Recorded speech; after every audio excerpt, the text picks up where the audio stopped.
ওয়ালাইকুম। HSC BMT ব্যবসায়িক গণিত ও পরিসংখ্যান যাদের পরীক্ষা অর্থাৎ একাদশ শ্রেণীর শিক্ষার্থী তোমাদের সবাইকে স্বাগত জানাচ্ছি নতুন আরেকটা ভিডিওতে।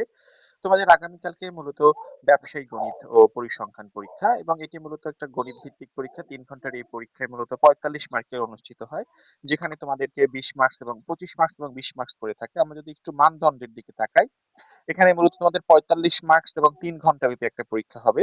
যেখানে মূলত ব্যবসায়িক গণিতে থাকবে ২০ মার্কস এবং ব্যবসায়িক পরিসংখ্যান অর্থাৎ গণিতে থাকবে ২০ এবং পরিসংখ্যানে থাকবে ২৫। গণিতে মূলত প্রশ্ন থাকবে ৪টি, প্রতিটা প্রশ্নেরই অপশন থাকবে অর্থাৎ ১, ১ এর ২টা থাকবে সেখান থেকে একটিতে দেওয়া লাগবে। ৪টা প্রশ্ন অর্থাৎ ৮টা প্রশ্ন থাকবে সেখান থেকে তোমাকে ৪টি দিতে হবে এবং প্রতিটা প্রশ্নের মার্ক থাকবে ৫, ৪ ৫ ২০ এবং পরিসংখ্যান থাকবে ৫টি প্রশ্ন, প্রতিটা প্রশ্নের মার্ক থাকবে ৫, ৫ ৫ ২৫, সব মিলে ৪৫ মার্কসের ৩ ঘন্টার পরীক্ষা অনুষ্ঠিত হবে। আমরা এখন চলে যাব মূলত মূল সাজেশনে। প্রথমেই তোমাদের রয়েছে সেট নিয়ে প্রশ্ন। সেট থেকে সবথেকে কমন যে প্রশ্নগুলো আসে, সেট কাকে বলা হয় অর্থাৎ বাস্তবিক বা চিন্তা জগতের কোনো সুনির্দিষ্ট যে সংগ্রহশালা, সেই সংগ্রহশালাকে মূলত সেট বলা হয়। সেট কাকে বলা হয় এটা জানো? সেটের বিভিন্ন প্রকার পদ্ধতি বলা আছে। সেট কত প্রকার? সেট হচ্ছে গিয়ে ৩ প্রকার। একটা হচ্ছে গিয়ে রুল পদ্ধতি, এরপরে হচ্ছে যে রোস্টার পদ্ধতি এবং ডিসক্রিপশন পদ্ধতি। এই ৩ প্রকার সেট রয়েছে। আমরা ৩ প্রকার সেট সম্পর্কে জেনেছি। এরপরে আসো বিভিন্ন প্রকার সেটের সংজ্ঞা, বিশেষ করে ফাঁকা সেট কাকে বলা হয়, উপসেট কাকে বলা হয়, অসীম সেট কাকে বলা হয়, সসীম সেট কাকে বলে, সার্বিক সেট কাকে বলে, বিযুক্ত সেট, সমতুল্য সেট, একক সেট, প্রকৃত সেট এবং অধিসেট।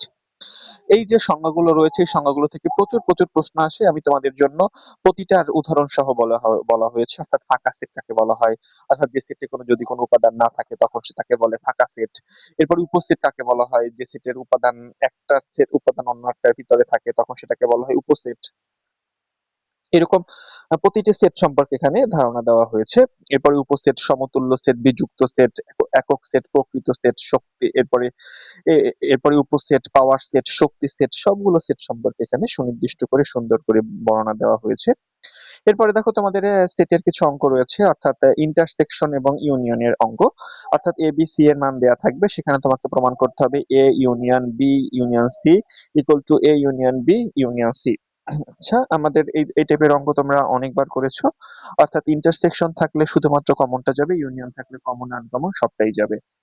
এরপরে এখানে রয়েছে পাওয়ার সেট অর্থাৎ উপসেট, অর্থাৎ একটা সেটের সকল উপাদানগুলোকে ওই সেটের উপসেট বলা হয়। উপসেট নিয়ে প্রশ্ন রয়েছে, এটা তোমরা সলভ করবে।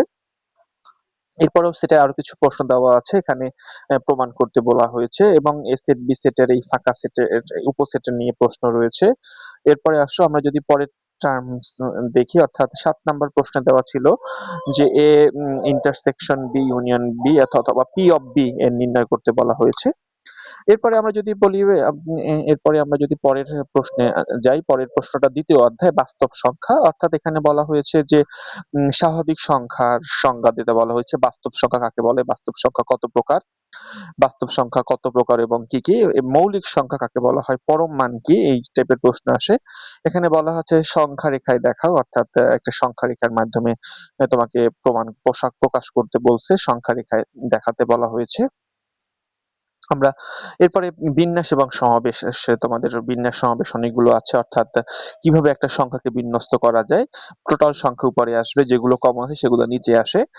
সহজ নিয়মে বিন্যাস সমাবেশ এই টাইপের অঙ্কগুলো তোমরা ফ্যাক্টোরিয়ালের যে অঙ্কগুলো তোমরা করে ফেলবে। যেমন ম্যাথমেটিক্স শব্দটি কতভাবে সাজানো যায়, ম্যাথমেটিক্সে টোটাল বর্ণ রয়েছে মূলত 11টি, আর যেগুলো কমন কমন রয়েছে সেগুলো নিচে দিয়ে ফ্যাক্টোরিয়াল করলে ক্যালকুলেটর থেকে সহজেই আমরা এইসব অঙ্কগুলো করতে পারি। তোমাদের একটা ফ্যাক্টরিয়াল এর প্রমাণ দেওয়া হয়েছে, এটা অনেক ইম্পর্টেন্ট এবং বেশ কয়েকবার এসেছে, তোমরা এটি একটু কমনলি করে ফেলবে। এরপরে সুদ কাকে বলা হয়, আসল বা মূলধন বলতে কি বোঝায়, সুদ নির্ণয়ের সূত্রটা I equal to P R N, এখান থেকে পি এর মান আলাদাভাবে নির্ণয় করতে হয় কিভাবে। এরপরে P equal to C divide by 1 plus R এর পাওয়ার এন, এই টাইপের অঙ্ক তোমাদের প্রচুর আসে। সরল সুদ এবং চক্রবৃদ্ধি সুদ, এই দুইটা নিয়ে প্রশ্ন আসে, সরল সুদ কি চক্রবৃদ্ধি সুদ কি। আর I equal to P R N থেকে অনেক কিছু আসতে পারে। I মানে হচ্ছে গিয়ে ইন্টারেস্ট, পি মানে হচ্ছে গিয়ে প্রিন্সিপাল বা আসল, আর মানে হচ্ছে গিয়ে রেট, আর এন মানে হচ্ছে গিয়ে সময়। আমরা এখান থেকে মূলত এই টাইপের অঙ্ক আমরা করব। যদি আমাদের চক্রবৃদ্ধি থাকে তাহলে C equal to P into 1 plus R এর পাওয়ার এন, এই টাইপের প্রশ্ন অনেক আসে, আমরা এগুলো একটু ভালো করে করব। এরপরে সুদের শতকরা বার্ষিক সুদের হার দেওয়া আছে। কত টাকা সুদ এইটা হবে? এই টাইপের প্রশ্ন করতে হবে। অংশীদারি ব্যবসা কাকে বলা হয়? ব্যবসায় অংশীদারির বিভিন্ন প্রকারভেদ গুলো এখান থেকে বলা হয়েছে। এরপরে আরো কিছু অঙ্ক রয়েছে। সমকিস্তির কিছু অঙ্ক রয়েছে। সমকিস্তি কি? বর্তমান মূল্য কাকে বলা হয়? এই টাইপের প্রশ্ন আমাদের পড়তে হবে। তারপরে বার্ষিক 4% চক্রবৃদ্ধি সুদে 4 বছরের যদি হয় তাহলে সমকিস্তি বার্ষিকের বর্তমান মূল্য কত? এই টাইপের প্রশ্ন তোমরা দেখবে। এরপরে আসো সর্বশেষে তোমাদের ৭ম অধ্যায় রয়েছে স্টক এবং শেয়ার। এখানে প্রশ্ন এসেছে যে কারবার কাকে বলা হয় বা বিজনেস ব্যবসায় কারবার কাকে বলা হয়? যৌথ মূলধনী কারবার জিনিসটি কি? এরপরে শেয়ার বলতে কি বোঝায়?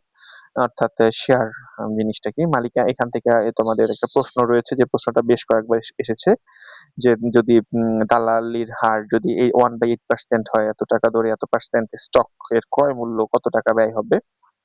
আমরা এই টাইপের অঙ্ক ইজিলি আমরা করতে থাকবো।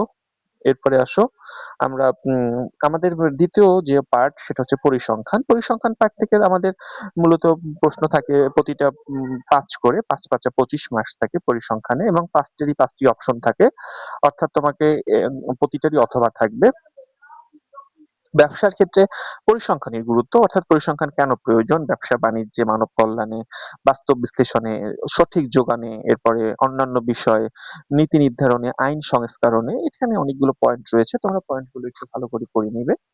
এরপরে রয়েছে ব্যবসার পরিসংখ্যান বলতে কি বোঝায়? অর্থাৎ ব্যবসা পরিসংখ্যান যেমন ২ অর্থে ব্যবহৃত হয়ে থাকে, একবচনে এবং বহুবচনে, তেমনি ব্যবসায়ের পরিসংখ্যান একবচনে বহুবচনে ব্যবহার করা হয়ে থাকে।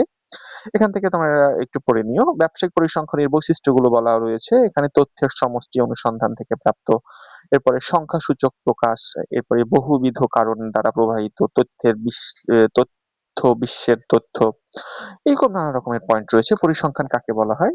পরিসংখ্যানের সংখ্যা, পরিসংখ্যান একটা ফলিত বিজ্ঞান যা সমস্যার সমাধান করতে পারে। এখানে আর এল এ এল এ এল বাউলি বলেছেন পরিসংখ্যান হচ্ছে কোনো ঘটনার সংখ্যাত্মক বর্ণনা যা অনুসন্ধানের মাধ্যমে পারস্পরিক সম্পর্ক সৃষ্টি করে। আরো অনেক সংজ্ঞা দেওয়া হয়েছে। পরিসংখ্যানের কার্যাবলী নিয়ে কথা হয়েছে, তথ্য সংগ্রহ, সংবদ্ধকরণ, এরপরে রয়েছে ব্যাখ্যা প্রদান, সংখ্যার মাধ্যমে প্রকাশ, বিজ্ঞানের নীতি, এগুলো আরো অনেক পয়েন্ট রয়েছে।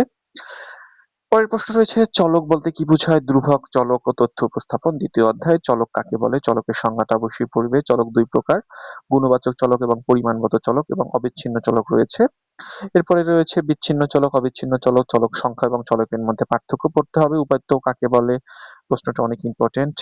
এরপরে আসো তোমাদের আমরা যদি পরের দিকে যাই, চলক এবং ধ্রুবকের মধ্যে তোমাকে একটু পার্থক্য করতে বলছে এবং যদি তোমাকে বিভিন্ন রকমের তথ্য দেওয়া আছে সেখান থেকে গণসংখ্যা বিভাজন করতে হয়, অর্থাৎ ৫টি ঘর করলে শ্রেণীব্যাপ্তি, ট্যালি মার্কস মানে অর্থাৎ কত গণসংখ্যা, এরপরে মধ্যবিন্দু এবং যোজিত গণসংখ্যা। আমরা ইজিলি এই জিনিসগুলো এসএসসি লেভেলেও করে এসেছি। এরপরে তোমাকে বলা হয়েছে যে ২টি শূন্যহীন ধনাত্মক রাশি যদি হয় তাহলে প্রমাণ করতে বলছে যে am into hm equal to gm। প্রমাণটা খুব ইজিলি করে নিও। এরপরে আসো তোমাদের আরো কিছু প্রশ্ন দেওয়া আছে গাণিতিক গড় নির্ণয় করার জন্য, বিস্তার পরিমাপ করার জন্য। বিস্তার পরিমাপ করার জন্য ভেদাঙ্ক এবং বিভেদাঙ্কর মধ্যে পার্থক্য আসছে পরীক্ষায়, এটা অনেক ইম্পর্টেন্ট। পরিমিত ব্যবধানের সুবিধা এবং অসুবিধা, এখান থেকে তোমাকে পরিসর পরিণাঙ্কর একটা সূত্র রয়েছে, পরিণাঙ্ক CR equal to L2 minus L1 L2 plus L1 into 100।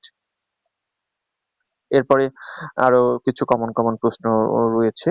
যে প্রশ্নটা এরপরে সংশ্লেষ ও